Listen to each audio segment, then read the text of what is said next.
Bismillahirrahmanirrahim, alhamdulillah, wassalatu wassalamu ala rasulillah, wa ala alihi wa ashabihi ajma'in, wa ba'd. Vazhdojmë vëllezër me shpjegimin e librit të Ibn Qayyimit rahimahullah, për porositë e tij, mesazhin e tij që ja ka dërguar njërit prej vëllezërve të tij, duke këshilluar për hir të Allahut subhanahu wa ta'ala. Morëm vëllezër në dersin e kaluam, ose si njerëz të devotshëm e lusin Allahun subhanahu wa ta'ala që mi përmirësu ata edhe familjet e tyre, bashortët e tyre, pasardhësit e tyre. Po ashtu e morëm se si këta njerëz e lusin Allahun subhanahu wa ta'ala që me i bë shembull për të tjerë, pra pries për të tjerë në fenë e Allahut subhanahu wa ta'ala në devotshmëri. E tash do të sonte me lejen e Allahut subhanahu wa ta'ala do ta trajtojmë temën që ka sjellë Ibn Qayyimi i lidhur me atë se e arrin njeriu që të jetë pris për tjerët, që të jetë shembull për tjerët, që tjerët me ia pas lakmi edhe me pasu atë lidhur me fenë Allahu subhanahu wa ta'ala. Ibn Qayyim rahimahullah thot në këtë libër madhështor, thot Allahu subhanahu wa ta'ala thot na ka treguar se qenurit pris në fenë Allahu subhanahu wa ta'ala për çerën e shembull për tjerë në fenë Allahut, thot arrihet vetëm përmes durimit edhe përmes bindjes. Vetëm përmes durimit edhe përmes bindjes. Pa shkon vëllazër tash duhet patjetër do thotë të mënaqëroj Ibn Qayyimi mi marr shkaqet. Prandaj se ne kaluam e morëm se patjetër duhet ta lusim Allahun subhanahu wa ta'ala. Kjo është më thënë shkaku i parë, shkaku i dytë është që na me i ndërmarr shkaqet veprojmë. Në mënyrë që me arrit këtë grad. Pra nuk jo më mjaftu vetëm me aspektin e lutjes, mirë po patjetër kur e lusim Allahun subhanahu wa ta'ala për diçka, edhe duhet me i ndërmarr shkaqet. E prej shkaqeve vëllezër është që ti mu pajis me sabër edhe me pas bindje. Pra thotë siç thot Allahu subhanahu wa ta'ala, wa ja'alna minhum a'immatan yahduna bi amrina lamma sabaru. Dhe prej tyre kemi bërë prizë të cilët udhëzojnë në çështjen tonë, me urdhrat tonë, kur ata lamma sabaru u treguan durueshëm, wa kanu bi ayatina yuqinun. Edhe ishin të bindur ndaj ajeteve, shenjave tonë. Kjo është rruga vetëm. Pra me pas sabër edhe me pas bindje. Pra muslimani vëllezër duhet mu pajis me sabër, me 3 llojet e sabrit që do t'i shtjellojmë më poshtë, e po ashtu duhet me pas edhe bindje, yaqin. Çka është bindja? Bindja vëllezër është dija e plotë, e cila nuk njolloset nga medyshja, nga hamendja apo dyshimi. Siç thot Allahu, innama al-mu'minuna alladhina amanu billahi wa rasulihi thumma lam yartabu. Besimtarë janë vetëm ata që i besojnë Allahut edhe pejgamberit sallallahu alaihi wasallam, thumma lam yartabu. Pastaj nuk dyshojnë, nuk lkunden, nuk kanë dyshim. Thotë janë të bindur në këtë besim. Nuk kanë luhatje. Kanë dije qëndrueshme, dije të prerë, e cila nuk ngatrohet me dyshime edhe me lkundje e hamendje. Kjo është vëllezër pra el yaqin. Andaj kur njeri vëllezër ka dyshime, ka lkundje, ka hamendje, atëherë ai besimi i tij nuk quhet vëllezër bindje. Ibn Qayyim vëllezër rahimahullah tash na sqaron se çka është për qëllim me u pajis me sabër, që muslimani me pas sabër, i përmend disa mendime dietarëve dhe përmendet wasawab. Dhe mendimi i saktë në këtë mes është se me duru ndaj obligimeve të Allahu subhanahu wa ta'ala, farzeve të Allahu subhanahu wa ta'ala, pastaj me duru ndaj harameve, për mos me ran haram, edhe me duru ndaj caktimeve, kadereve, dhimbshme që t'i cakton Allahu subhanahu wa ta'ala. Andaj nga ky fjalë e Ibn Qayyimit rahimahullah, dalim përfundim se sabri është 3 llojesh. Sabri i cili kërkohet nga muslimani është 3 llojesh. Me durun mbindje ndaj Allahu subhanahu wa ta'ala, me detyru vetën, me përbalua, me detyru që me i kry obligimet e Allahu subhanahu wa ta'ala, farzet e Allahut, ashtu siç ka urdhëruar Allahu subhanahu wa ta'ala. Lloji i dytë i sabrit, me duru mos me ra në gjuna, me frenu vetën, me zbravz vetën, edhe pse ti jo është haramit, ti me e stopu vetën, edhe mos mu tregu i pa bindur ndaj Allahu subhanahu wa ta'ala. Pra me nal vetën prej gjunaheve. Edhe kjo ka nevojë për sabër, edhe sabër të madh. Edhe e treta prej llojeve të sabrit është me duru ndaj caktimeve të dhimbshme të Allahu subhanahu wa ta'ala. Në moment që të godet Allahu me një sprovë, e cila nuk të pëlqen, atëherë çka ti duron. Allahu vëllezër në Kur'an ka treguar se patjetër kemi mu sprovu. Patjetër, po më na sprovu Allahu me frikë, me uri, me mangësinë, pasuri, me mangësi të kantarët e familjes. Mirë po ka thënë fund wa bashiri sabirin, dhe jep lajmin e mirë durimtarëve. Edhe ju ka premtuar shpërblim edhe mëshirë të madhe nga ana e tij subhanahu wa taala. Atë vëllezër, pra kur ti si musliman i ki këto 3 lloje sabrit, edhe këtyre ja u bashkangjet el-yaqin, bindjen e fortë në Allahun subhanahu wa taala, me këto 2 elemente, me këto 2 baza ti kemi arrit me qenë dikush në fen Allahu subhanahu wa taala. Që tjerët me të pas lakmi, edhe me qenë pris edhe me ju dhesh njerëzin fen Allahu subhanahu wa taala. Pra me fjalë tjera mu bë shembull për tjerë. Ibn Qayyim rahimahullah thot, Allahu subhanahu wa taala ka bë bashkë me sabrit edhe mes bindjes. Pse? Thot sepse përmes tyre njeriu e arrin lumturinë. Shkone? E arrin lumturinë, do thot lumturinë këtë botë edhe në botën tjetër. Përmes shkafit, përmes sabrit edhe përmes bindjes. E thot nëse njeri humb sabrin edhe bindjen, atëherë humb edhe lumturinë e tij. E humb sabrin, e humb bindjen. Apo humb janën prej tyre, atëherë varësisht se sa ke humb prej tyre, atëherë ki me humb edhe lumturinë këtë botë edhe në botën tjetër. E pse është kjo vëllezër, pse Allahu e ka bë sabrin edhe bindjen me pas këtë pozitë kaq nalt në fen ton, që ti me arrit lumturinë përmes tyre, na sqaron këto vëllezër Ibn Qayyim i thotë sepse zemra e njerit thot vazhdimisht goditet edhe preket nga goditjet e epsheve, cilat mundohen me detyru njeriun me kundërshtu urdhrin e Allahu subhanahu wa taala, edhe goditen nga goditjet e dyshimeve, cilat mundohen me e detyru njeriun mos me i besu fjalëve të Allahut edhe fjalëve të pejgamberit sallallahu alaihi wasallam. Pra zemra tona vëllezër janë mes këtyre 2 goditjeve. Ose dvin, domethënë zemrën tane, dvin goditje të cilat në aspektin e epsheve, po që detyrojnë apo të nxisin që ti me kundërshtu urdhrin e Allahut, apo tjera që ty detyrojnë apo nxisin që ti me e kundërshtu fjalën e Allahut dhe fjalët e pejgamberit sallallahu alaihi wasallam. E cilat janë pasojat e kësaj vëllezër? Nëse njeri dorëzohet edhe nuk e ka imunitetin e bollshëm edhe të mjaftueshëm përballë këtyre 2 dyshimeve, atëherë prej llojit parë, goditjeve të para, kjo bën që ai me i braktis urdhrat e Allahut edhe me bë harame. Pra me dështu edhe me pas defekt në aspektin praktik. Dërsa nëse janë tilla dyshime që apo goditje që nxisin dyshime edhe ty nxisin që ti mos me ju besu fjalëve të Allahut, me i përgënjeshtru fjalët e Allahut subhanahu wa taala, atëherë çka? Prej kësaj domethënë çka rezultati është Allahu na ruaj që ti me kalon kufër pastaj. Andaj lloji i parë vëllazër është praktik, do të dëmton në aspektin praktik, ndërsa lloji i dytë dëmton në aspektin teorik. Shkak i llojit të parë vëllazër çka është? Janë epshet, siç e thënë, epshet që godasin zemrën e njeriut. Edhe si rezultat i kësaj, kur njeri dorëzohet para tyre, i prishen veprat e tij. Ndërsa lloji i dytë është në aspektin teorik. Do thotë kur to goditje kanë bëjnë me dyshimet, cilat e prekun zemrën e njeriut, edhe kështu të prishet dija lidhur me Allahun subhanahu wa taala.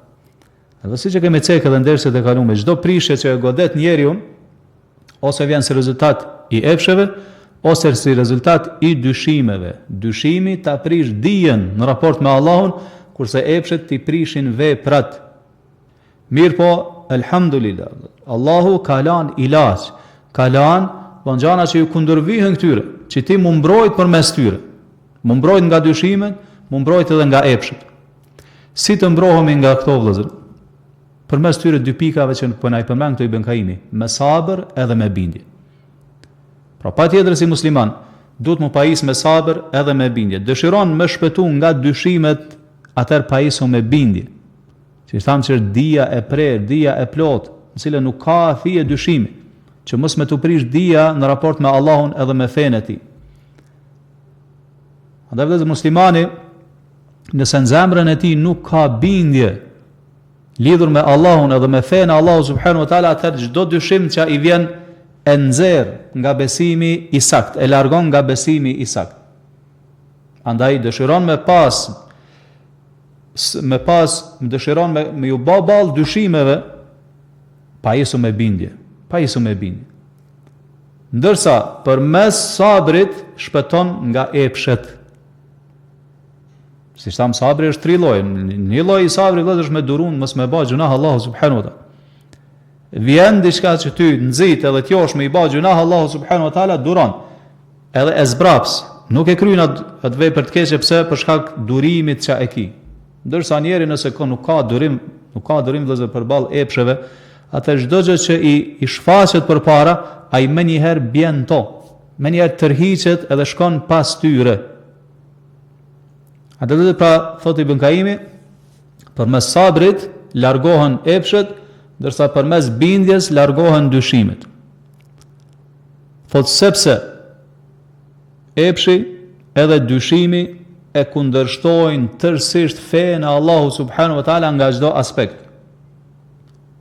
Shkonzër, epshi edhe dyshimi bindesh tërësisht me fenë e Allahut, me synimet e fesë e Allahut në çdo aspekt. Andaj thot, askush nuk shpëton nga dënimi i Allahu subhanahu wa taala, përveç atij që i largon epshet e tij me sabër, edhe dyshimet e tij me yaqin, me bindje. Kjo vëllezër na e bën qartë kjo fjalë Ibn Kaimit, kjo fjalë madhështore e tij rahimahullah, se kemi nevojë për durim, kemi nevojë për bindje të plotë në Allahun subhanahu wa taala në fenë e tij, nëse dëshirojmë me shpëtu nga këto 2 smundje shkatruese që janë dyshimet edhe epshet, të cilat e shkatrojnë fenë e njeriu. E thotë Ibn Kaimi rahimahullah, thotë se Allahu subhanahu wa taala në Kur'an e ka ndërlidh dështimin e njeriut, thotë e ka ndërlidh me pasimin që ai bën epsheve edhe me pasimin e dyshimeve, kur ai domethënë futet në gjana të kota. E këto dy gjana vëllezër kur bëhen bashkë tek njeriu, pasimi i epsheve dhe dyshimet, atëherë jeta e tij vëllezër është në rrezik të madh. Feja e tij është në rrezik të madh. Nëse çfarëdo gjë që i shfaqet përpara, ai futet në to, pa shikuar do thotë se a është halal apo është haram, mirë po vetëm se po e tërheq vetja e tij, epshi i tij, pasioni i tij, atëherë padyshim se komo dëmton shumë këtë aspekt. Edhe në anën teorike, në anën e dijes, kur ai futet në gjana vëllazër, pa shikuar se a ka për to argumente, a ka për to dëshmi, fakte nga fjala e Allahut, nga fjala e pejgamberit sallallahu alaihi wasallam, atëherë mos pyet se sa komo shumë komo dëmtu feja e tij Allahun. Pse se këto vëllazër, 2 aspekte e prishin aspektin teorik edhe aspektin praktik tek njeriu Allahun. E vëllazër, Allahu subhanahu wa taala na ka kriju në jetën e kësaj bote që na me i përmirësu këto 2 aspekte, aspektin teorik edhe aspektin praktik. Pra mu pajis me dije edhe mu pajis me vepra të mira. Edhe pastaj me kanë qëndrueshëm këta, në aspektin e dijes edhe në aspektin e veprës. Pra Allahu tregon vëllazër se si i ka kriju qejtë edhe tokën, edhe në fund thot li ta'lamu anna Allaha ala kulli shay'in qadir. Që ta dini se Allah është i fuqishëm për çdo gjë. Do thot me e njoft Allahun subhanahu wa taala. Allahu na thret që na me e njoft Allahun përmes emrave, cilësive të tij dhe veprave të tij. Ky është aspekti teorik, me mësuar sa më shumë për Allah. Edhe aspekti tjetër praktik është kur ta dim se pse na ka kriju vëllazër Allah. Na ka kriju vëllazër që na me adhuru Allahun. Wa ma khalaqtul jinna wal insa illa liya'budun. Allah xhenet dhe njerëzit nuk i kam kriju për diçka tjetër veç se që ata të më adhurojnë mua. Pra jemi kriju vëllazër për mu pajis me dijen e nevojshme edhe me adhuru Allahun subhanahu wa ta'ala. Me dit edhe me punu. Me i dit realitetet e akides, tauhidit, me mësu për tauhidin, njësimin e Allahut, argumentet që kanë ardhur në Kur'an, sunetin e pejgamberit sallallahu alaihi wasallam, pastaj me adhuru Allahun në bazë tyre argumenteve, bazë të asaj që na ka lirësu Allahu subhanahu wa ta'ala. E çka është ajo që të largon për këtyre dyjave, që nuk të lën me arrit për sosmerin, se për sosmeria njeri vëllezër arrit përmes këtyre 2 aspekteve, kur ti mëson edhe punon, mëson për fenë e Allahut edhe praktikon, pastaj e zbaton në praktik. E çka është ajo që të largon prej kësaj përsosmerie është kur ti lejon që mu godit nga epshet, edhe lejon që mu godit nga dyshimet. Andaj vëllezër, njeriu kena bën me kuptu që na si njerëz jemi krijesa dobta, kemi nevojë që me kanë tepër të përkushtuar që mos më na u prish feja jon, mos më na u shkatru feja jon, mos më na u dëmtu feja jon nga ana e epsheve apo nga ana e dyshimeve. Pse se shejtani vëllezër i ka çto dy elemente apo dy aspekte për nga mundohet më fut tek njeriu edhe me e largu nga rruga e drejtë, edhe nuk i intereson me cilën triumfon kundër teje, ose përmes dyshimeve ose përmes epsheve. Edhe ai studion, shikon se e shikon mirë gjendjen tënde. Nëse të vren se je njeri i kapun shumë mas feje, atëherë mundohet me ta bë fen e rand, me tepruan fen Allahu subhanahu wa taala. Edhe të fut pastaj s'ka dyshime, që ti me braktis fen Allah. Nëse e sheh se je njeri, domethënë feja jote është shumë e dobët, je i dhanën mas gjunaheve, atëherë mundohet me xhyt hala më shumë gjunah. Duke dhanë premtime të rrejshme, hajtë se je hala i ri, ke nevojë domethënë me shfrytzuar rinin tënde. Ki vakt mu pendu. Ende ki jetën përpara, kështu më thon, t'jep shpresa të kota. Derisa Allahu na rujt, ka mundësi që vdekja, nëse nuk mëshiron Allahu, me arrit njerin pastaj në atë gjendje. Pra kështu vëllezër mbrohemi, mirë po, kush është i mbrojtur në këtë mes, vetëm ai që e ruan Allahu subhanahu wa taala. Pastaj dhe Ibn Kaimi rahimahullah thot po ashtu ky ajet që na ka sjell këtu, fjala Allahu subhanahu wa taala thot i përmban edhe dy bazamente tjera. Pra baza e parë mu pajis me durim edhe me bindje, kurse thot baza e tjetër thot tregon Allahu thot se këta njerëz që e kanë arritur domethënë që me qenë prej ata në fe, shembull për tjetër janë tillë që thrasin drejt rrugës të Allahu subhanahu wa taala. Edhe mundohen me i udhëzu njerëzit, krijesat drejt fesë të Allahu subhanahu wa taala. Po siç dhe Allahu jehdune, ata udhëzojnë. Mirë po si udhëzojnë bi emrina, me urdhrat tanë, çështjen tonë, thot Allahu subhanahu wa taala. Kjo është bazamenti i katërt që përmend Allahu në këtë ajet. Don këta nuk i udhëzojnë vëllezër njerëzit siç thotë Ibn Kaimi me mendjet e tyre, me pikpamjet e tyre, apo me traditat e vendit, domethënë që bin ndesh me fenë Allahu subhanahu wa taala pa pas argument nga Allahu, as nga feja e Allahut, mirë po thot i udhëzojnë njerëzit me atë që i ka urdhëruar i ka urdhëruar Allahu nëpërmjet pejgamberit sallallahu alaihi wasallam. Kështu që pa bajnë bashk me thirrjes drejt Allahu subhanahu wa taala edhe dijes larg pamësisë. Rreth asaj që thrasin edhe atyre që i thrasin. Pra nuk thrasin vëllezër në fenë e Allahut me ignorancë, me padije. Mirë po kanë dije, kanë argumente, kanë fakte. Pse vëllezër se njeriu, siç ka thënë njëri nga brezat e parë të Islamit, Umar ibn Abdul Aziz rahimahullah, thotë kur njeriu i thret njerëzit drejt Allahut pa dije, pa argumente, atëherë më shumë ka me i prish njerëzit, se ka më shumë ka me shkatru se sa që ka me reformu apo ka me ba mirë diçka. E kjo vëllezër është rrezik shumë i madh. E këta e vrem vëllezër në realitet fatkeqësisht për hapja për shembull e bidateve në mesin e njerëzve. Pikërisht shkaku është i kjo. Shkaku është se thrasin disa njerëz drejt Allahu subhanahu wa taala pa argumente, pa fakte të qarta. Kjo është një prej shkaqeve më të mëdha që janë për hap bidate vëllezër sot në mesin e njerëzve. Kur disa thirrës thrasin drejt Allahut pa dije, pa argumente. Pa argumente kur them do nga fjalët e Allahut, fjalët e pejgamberit sallallahu alaihi wasallam. E kështu vëllezër se rezultati i kësaj pasaj humbin veprat e mira, zhduken të bëna adhurimet e mirëfillta ndaj Allahut subhanahu wa taala. E pikërisht nga kjo po na paralajmëron Ibn Kaimi rahimahullah, që me thirr drejt Allahut me argumente, jo në bazë mendjes tane, pikpamjeve tua apo traditave e kështu me radhë. Apo dhe vëm këta, disa njerëz për shembull e thret dikon i fol e nxit për me bani punë mirë, kur i thu çka është argumente për këta. Thotë kështu kemi babe, babgjysh, domethënë tradit ka qenë mesin e to. Nuk është vëllezër kjo argument. Nuk është argument. Çka është argumenti? Argumenti është ka thënë Allahu, ka thënë pejgamberi sallallahu alaihi wasallam.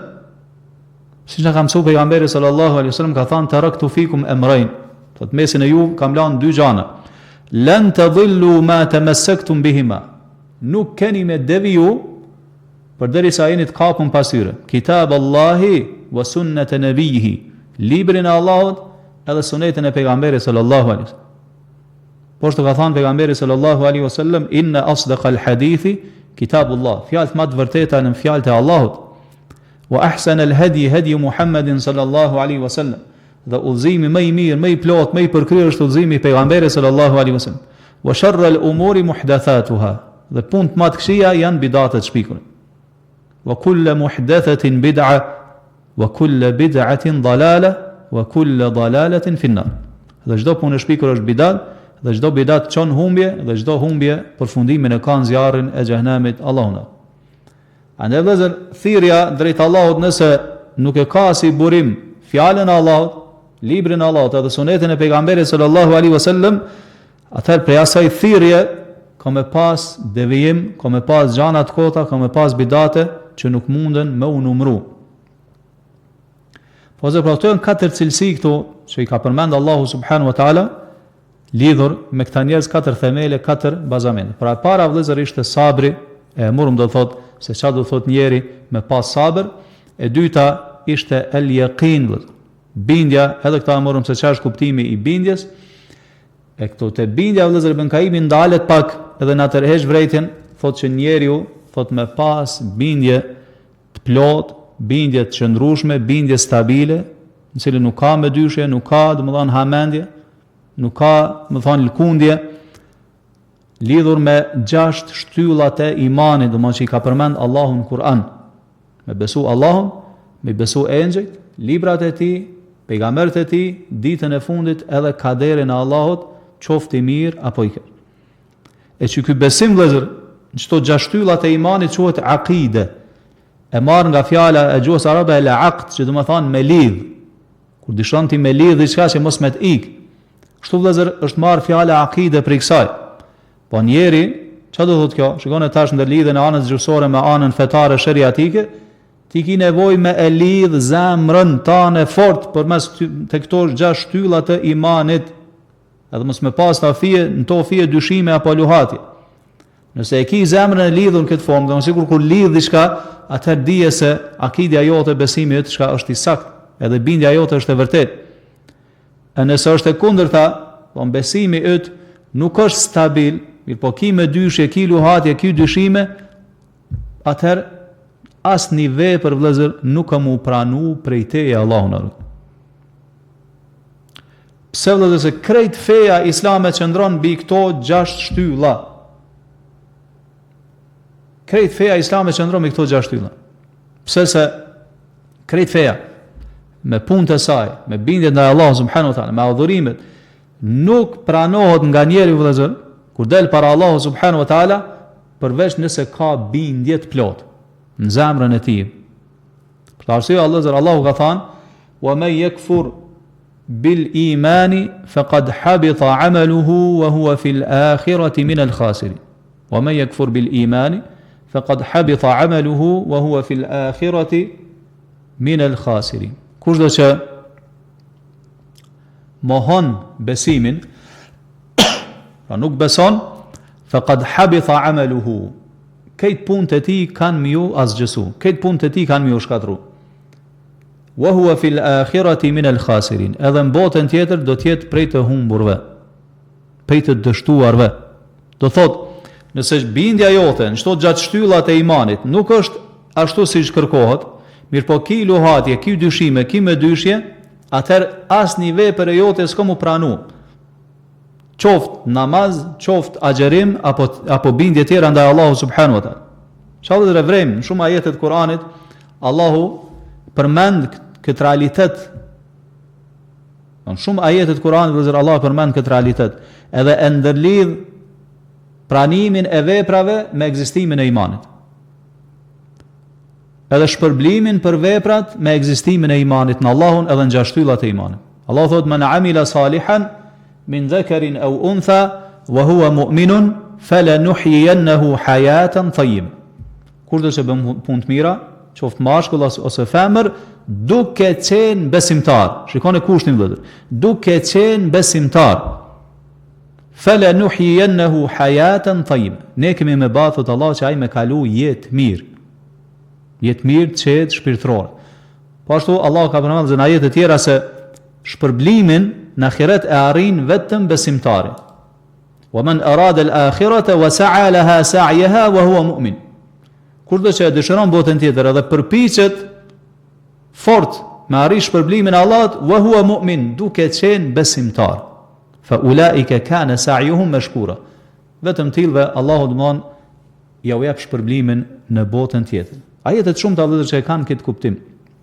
Pra besimi vëllezër është sikur pema, si na ka ilustruar këtë edhe pejgamberi sallallahu alaihi wasallam. E pema siç e dimë vëllezër ka rrein, ka trup, ka deg, ka gjethe dhe ka fruta.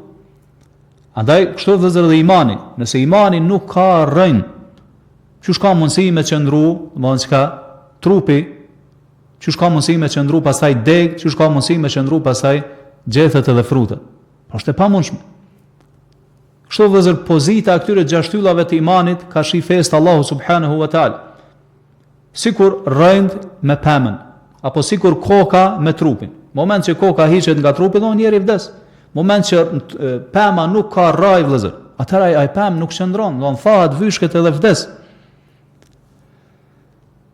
Ne ka përmend pasaj vëllezër Ibn Kaimi ajetet që flasin për këtë temë, që flasin domthonë për 6 shtyllat e imanit, thot fa hadhihi al-usul al-khams.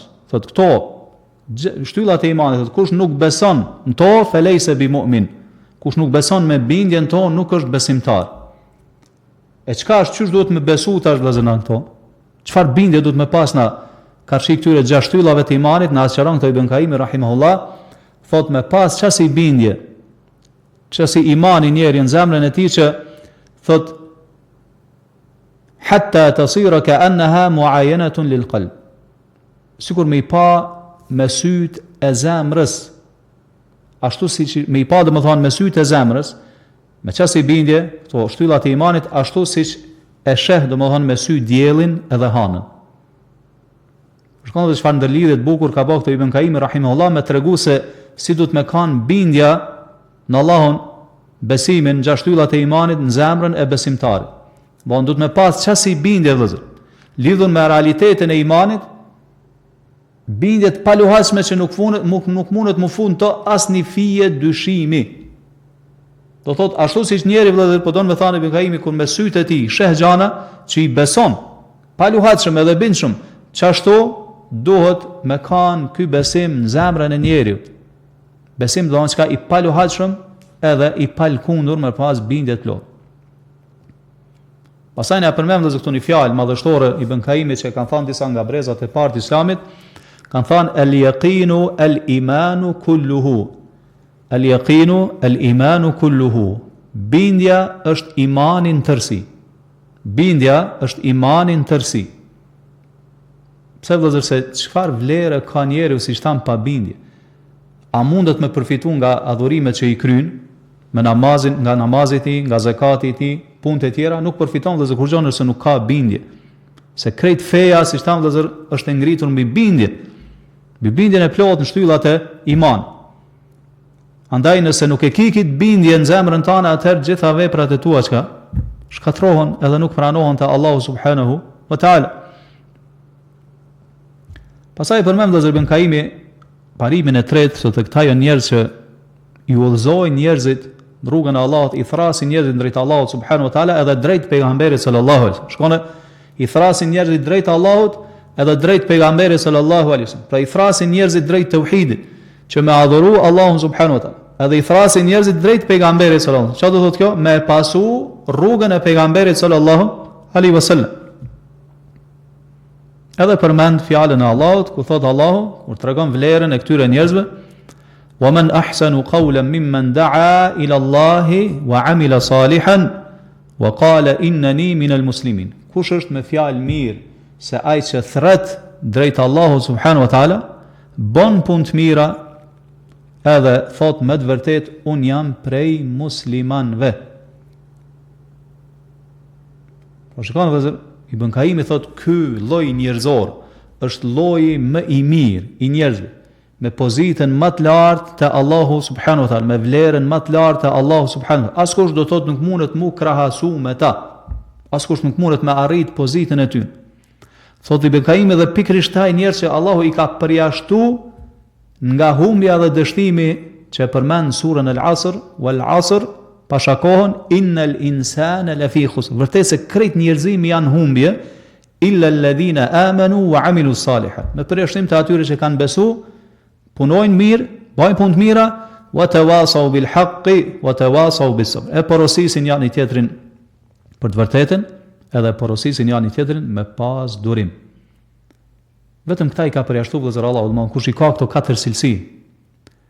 Andaj thotë Ibn Qayyim, thotë Allahu subhanahu wa taala po betohet në këtë sure se lloji njerëzor, shikoni, gjithë njerëzimi pra janë humbje me përjashtim të atyre që e kanë plotësuar vetveten, me iman edhe me punë të mira, pastaj i kanë plotësuar edhe tjerët, duke i porosit lidhur me imanin edhe me punët e mira. Pra nuk kemi mjaftuar vetëm me vetveten. Pra fillimisht vetë kanë përfituar, kanë besu, kanë bërë punë të mira, në anën tjetër që të hajri mirësi që ja ka Allahu e kanë bart edhe të tjerë, duke i thirrë drejt këtij hajri edhe kësaj mirësie të madhe. Po kjo është një sure vëllezër vërtet madhështore, surja Al-Asr, me pak fjalë, mirë po me kuptime madhështore, e cila e përfshin fenë tërësi, edhe tregon se ku janë shkaqet e shpëtimit. Sa Imam Shafiu vëllezër rahimahullah ka thënë, "Law fakkara an-nasu kulluhum fi surati al-'asr lakafathum." Sikur njerëzit ndaleshin të mendonin thellë rreth kësaj sure, do t'ju mjaftonte. Po në aspektin e argumentimit, në aspektin e argumenteve, jo në çdo son për çështjeve të fesë, por në çdo aspekte që ai ka përmendur to Allahu subhanahu wa taala. Pse? Se i ka përmbledh hajrin në tërësi. Pastaj thotë Ibn Qayyim rahimahullah, thotë njeri realisht nuk mundet me kanë pasuesi i vërtet i pejgamberit sallallahu alaihi wasallam përveç të nëse thret drejt Allahu subhanahu wa taala me dije edhe me largpamësi. Shkon edhe dy gjëra. Me thirr drejt Allahut, me i këshillu njerëzit, mirë po çka jo me ignorancë, jo pa argument, po me thirr çka me dije edhe me largpamësi. Thot ashtu siç thot Allahu, e urdhron pejgamberin alayhis salam dhe i thot kul hadhihi sabili, thuaj kjo është rruga ime, ad'u ila Allahi ala basira. Që unë thras drejt Allahut me largpamësi, me argumente. Ana wa man ittaba'ani, unë edhe çdo kush që më pason mua. Pra ad'u ila Allah, shikoni të thras drejt Allahut, pra me sinqeritet, drejt tauhidit Allahut subhanahu wa taala. Shumë njerëz shikoni kanë njerëz që thrasin drejt Allahut, kanë sinqeritet. Thret drejt tauhidit, drejt namazit, drejt punëve të mira, dhe është i sinqerta. Mirë po, disa njerëz dhe Allahu na ruaj, thret drejt tauhidit, thret drejt punëve të mira, mirë po, qëllimi çka është ai thret drejt vetes, me çetthirrje që ai u bën njerëzve dëshiron famë, dëshiron përfitime materiale, dëshiron mu duk para njerëzve, që njerëzit me lavdru. E është ky prej thirrjeve drejt Allahut? Padyshim që jo. Pse se e ka humb ikhlasin, e ka humb sinqeritetin. Andaj vepra ati nuk i pranohet. Daveti vëllezër është adhurim, është ibadet. E siç e dini, nëse në adhurim, çdo adhurim dhe ibadet nuk ka ikhlas, nuk ka sinqeritet, ai nuk pranohet prej Allahu subhanahu wa taala. Thotë Ibn Qayyim, e sqaron këtu vëllezër se thot fasabiluhu wa sabilu atba'ihi ad-da'watu ila Allah. Këtë ajet po të sqarohet se rruga e pejgamberit alayhis salam edhe rruga e pasuesve të pejgamberit alayhis salam është me bë thirrje drejt Allahut, andaj thot kush që nuk thret drejt Allahut nuk është në rrugën e tij, nuk është rrugën e pejgamberit sallallahu alaihi wasallam. Pse se rruga e tij që nga që ti me i thirr njerëzit drejt Allahut subhanahu wa taala. Edhe në anën tjetër vëllazër, ai që thret, mirë po nuk thret me sinqeritet, apo thret, mirë po thret drejt bidateve, thret që mu kundërshtu suneti i pejgamberit sallallahu alaihi wasallam, edhe kjo nuk është në rrugën e pejgamberit sallallahu alaihi wasallam. Pra në rrugën e tij janë vetëm ata që kanë bërë bashkë mes dy xhanave, me i thirr njerëzit drejt Allahut, edhe kjo thirrje vëllazër me kanë ala basira, me kanë ngritur mbi argumente, fakte, edhe me largpamësi. E sqaron Ibn Qayyim vëllazër pasaj thotë se krejt Kur'ani në tërësi thotë është i mbushur me argumente, me fakte, me dëshmi, me udhëzime, me sqarime, është i tillë që e nxit njerin, e udhëhesh njerin drejt vërtetën, edhe udhëzon drejt asaj që është më e mira. Pastaj vazhdon Ibn Qayyim rahimahullah edhe sqaron parimin e katërt, Edhe me këta përmbyllim, thot jehdune, në këtë ajet Allah përmend jehdune bi emrina. Këta janë njerëz që udhëzojnë me urdhrin tan, me çashtjen ton, me fen ton.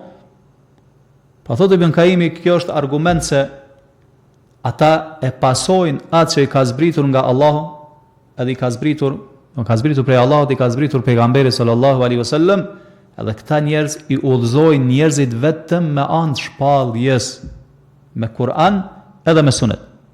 E jo me fjalë, e jo me pikpamje, e jo me domethënë çka ideologji ndryshme.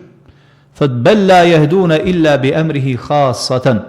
I udhëzojnë njerëzit vetëm me urdhrin, çashtjen, von fen e Allahut, cilën e ka zbritur tek pejgamberi sallallahu alaihi wasallam.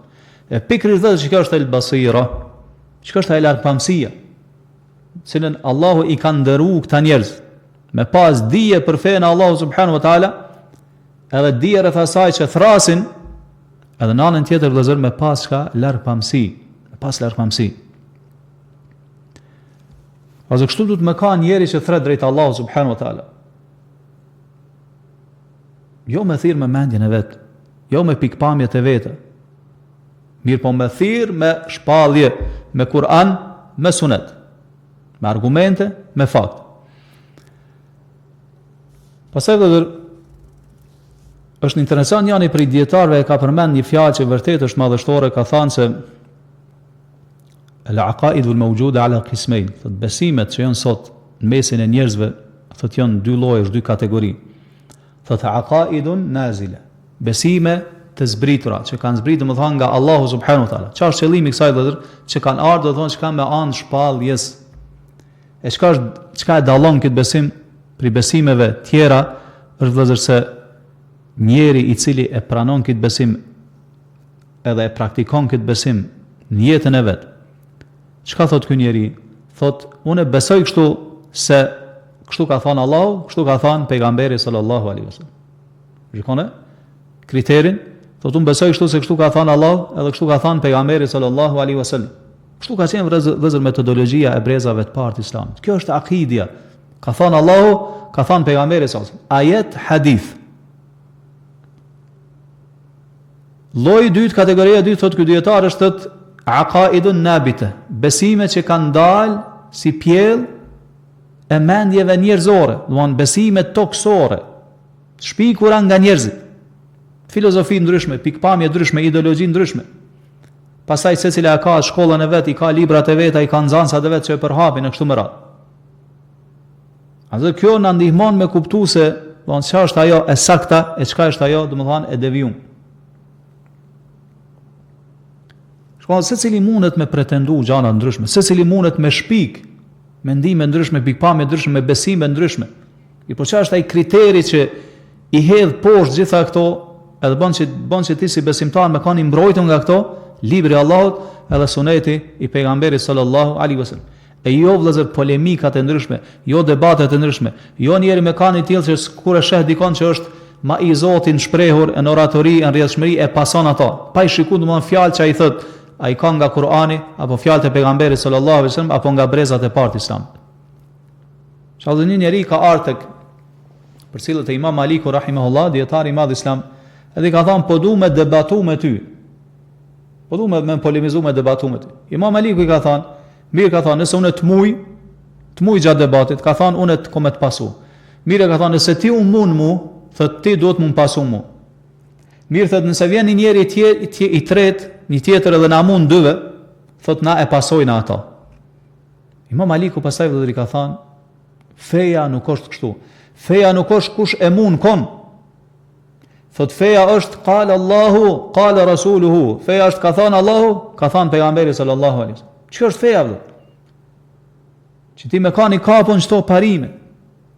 Sa Imam Maliku ka thënë, asa har të vjen dikush që është më i Zotin shprehur, më orator, edhe na mund, thot na për shkak kësaj na me braktis Kur'anin edhe sunetin e pejgamberit sallallahu alaihi wasallam.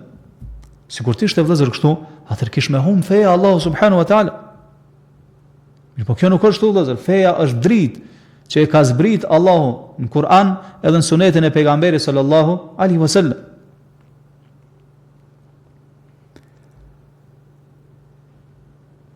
Pastaj dhe Ibn Kaimi rahimahullah e përmbyll këtë çështje dhe thot fa hasala min hadha, thot nga tërë kjo, thot dalin përfundim se ata imamllarët e fesë, të cilët janë shembull për tjerë, thot janë ata që kanë bërë bashkë me sabrit, mes bindjes, mes thirrjes drejt Allahut subhanahu wa taala, përmes sunetit edhe shpalljes, thot la bil ara'i wal bid'a, jo përmes pikpamjeve tyre mendore e as përmes bidatit.